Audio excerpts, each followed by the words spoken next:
ദക്ഷിണാഫ്രിക്കയ്ക്കെതിരെയായ ഇന്ത്യയുടെ രണ്ടാം ടെസ്റ്റ് നാളെ ഗുവാഹട്ടിയിൽ ആരംഭിക്കും.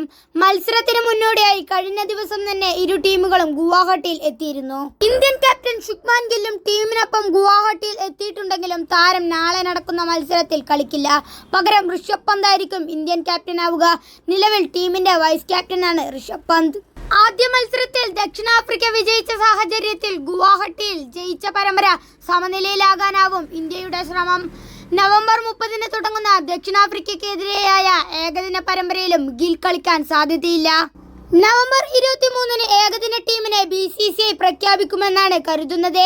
ഗിൽ രണ്ടാം ടെസ്റ്റ് കളിക്കാത്ത സാഹചര്യത്തിൽ സായ് സുദർശൻ, ദേവ്ദത്ത് പടിക്കൽ, നിതീഷ് കുമാർ റെഡ്ഡി എന്നിവരിൽ ഒരാൾ പകരക്കാരനായി ടീമിലെത്തും. കൊൽക്കത്ത ടെസ്റ്റിൽ ആദ്യ ഇന്നിംഗ്സ് ബാറ്റിംഗിലൂടെ ഗിൽ റിട്ടയർഡ് ഹാർഡായി മടങ്ങിയിരുന്നു. പിന്നാലെ ഇന്ത്യൻ ക്യാപ്റ്റനെ തീവ്രപരിചരണ വിഭാഗത്തിൽ പ്രവേശിപ്പിച്ചിരുന്നു.